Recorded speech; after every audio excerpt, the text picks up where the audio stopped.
সাফ নারী football championship. কাছাকাছি গিয়েও সাফ নারী ফুটবলের শিরোপা জেতা হলো না বাংলাদেশের। ভুলের খেসারত দিয়ে রানার আপ হয়ে সন্তুষ্ট থাকতে হয়েছে বাংলাদেশের মেয়েদের। শিলিগুড়িতে ফাইনাল ম্যাচে লাল সবুজ মেয়েদের ৩-১ গোলে হারিয়ে টানা চতুর্থবার সাফের শিরোপা জিতল ভারতের মেয়েরা। সাফ নারী ফুটবল চ্যাম্পিয়নশিপের ফাইনালের আগ পর্যন্ত দুর্দান্ত ফুটবল খেলে সবার মন জয় করে নিয়েছিল বাংলাদেশ, কিন্তু ফাইনালে স্বাগতিক ভারতের বিপক্ষে সাবিনা কৃষ্ণা শিউলিদের ভুলে স্বপ্ন ভেঙেছে লাল সবুজ নারীদের। ম্যাচের ১২ মিনিটে সুস্মিতার থ্রু গ্রিপে নিতে ব্যর্থ হন বাংলাদেশি গোলরক্ষক সাবিনা।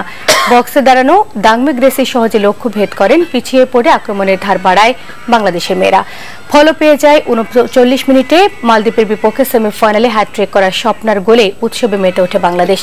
ভারতের ৩ ডিফেন্ডারকে কাটিয়ে দুর্দান্ত গোল আদায় করেছেন স্বপ্না। প্রথমার্ধে সমতা নিয়ে মাঠ ছাড়ে উভয় দল। দ্বিতীয়ার্ধে স্বাগতিকদের বিপক্ষে খুব বেশি সুবিধা করতে পারেনি বাংলাদেশ। ৬২ মিনিটে পেনাল্টি থেকে ভারতকে আবারও লিড এনে দেন সুস্মিতা। ৪ মিনিট পর ইন্দামথির গোলে টানা চতুর্থবার শিরোপা জয় নিশ্চিত হয় ভারতের।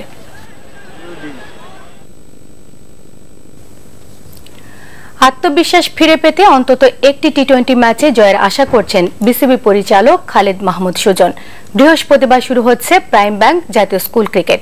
বাংলাদেশ প্রিমিয়ার লিগ ফুটবলের অবনমন এড়ানোর প্লে অফ ম্যাচে অংশ নেয়নি পয়েন্ট টেবিলের নিচের দুই দল ফেনী সকার ক্লাব এবং উত্তর বারিধারা। খেলাধুলার বেশ কিছু খবর নিয়ে থাকছে একটি রিপোর্ট। হাতে পাওয়া সুযোগ হাতছাড়া করে নিউজিল্যান্ডের বিপক্ষে ওয়ানডেতে হোয়াইট ওয়াশ হয়েছে বাংলাদেশ। প্রথম টি-20তেও পারফরমেন্স হতাশাজনক। টেস্ট সিরিজের আগে আত্মবিশ্বাস ফিরে পেতে বাকি দুই টি-20তে অন্তত একটি জয় আশা করছেন বিসিবি পরিচালক খালেদ মাহমুদ সুজন। চান্দিকা খুব ভালো জানে ওর কাজটা, তো কি করছে খুব ভালো জানে। এর আগেও যথেষ্ট যত সময় এক্সপেরিয়েন্স করেছে। আমাদের এটা স্বভাব, আমি মনে করি জাতিগত স্বভাব আমাদের এই জিনিসটা আসলে, যে আমরা যখন ভালো করি তখন অনেক কিছু থেকে এগুলা মুখ লুকাই ফেলি, কথা বলি না। যখনই বাংলাদেশ হারে তখন মানুষ খুঁজে বের করে যে কিভাবে দলটাকে আরো নিচে টানিয়ে নামা যায়। বৃহস্পতিবার শুরু হচ্ছে জাতীয় স্কুল ক্রিকেট প্রতিযোগিতা। ৬৪ জেলার ৫৪০টি স্কুল এবার এই টুর্নামেন্টে অংশ নিচ্ছে। ৬৪ জেলার চ্যাম্পিয়ন দল ৮টি ভাগে ভাগ হয়ে খেলবে বিভাগীয় পর্যায়ে। ঢাকা, চট্টগ্রাম, খুলনা, বরিশাল, রাজশাহী, সিলেট ও রংপুর বিভাগের চ্যাম্পিয়নের সাথে বিভাগীয় সেরা আসরে খেলবে ঢাকা মেট্রো চ্যাম্পিয়ন দল। ৮ বিভাগের চ্যাম্পিয়ন দল খেলবে চূড়ান্ত পর্বে। টুর্নামেন্টের title sponsor prime bank. Bangladesh premier league ফুটবলের পয়েন্ট টেবিলের নিচের দুই দল ফেনী সকার ক্লাব ও উত্তর Baridhara club play of match boycott করেছে। এবার পেশাদার লিগে ১২ দলের মধ্যে শেষ দুটি স্থান এই দুই দলের। ২২ ম্যাচে দুই দলেরই সংগ্রহ ১৮ পয়েন্ট। নিয়ম অনুযায়ী প্লে অফের নিষ্পত্তি হওয়ার কথা, কারা থাকছে প্রিমিয়ার লিগে আর কারা নেমে যাচ্ছে দ্বিতীয় স্তরে।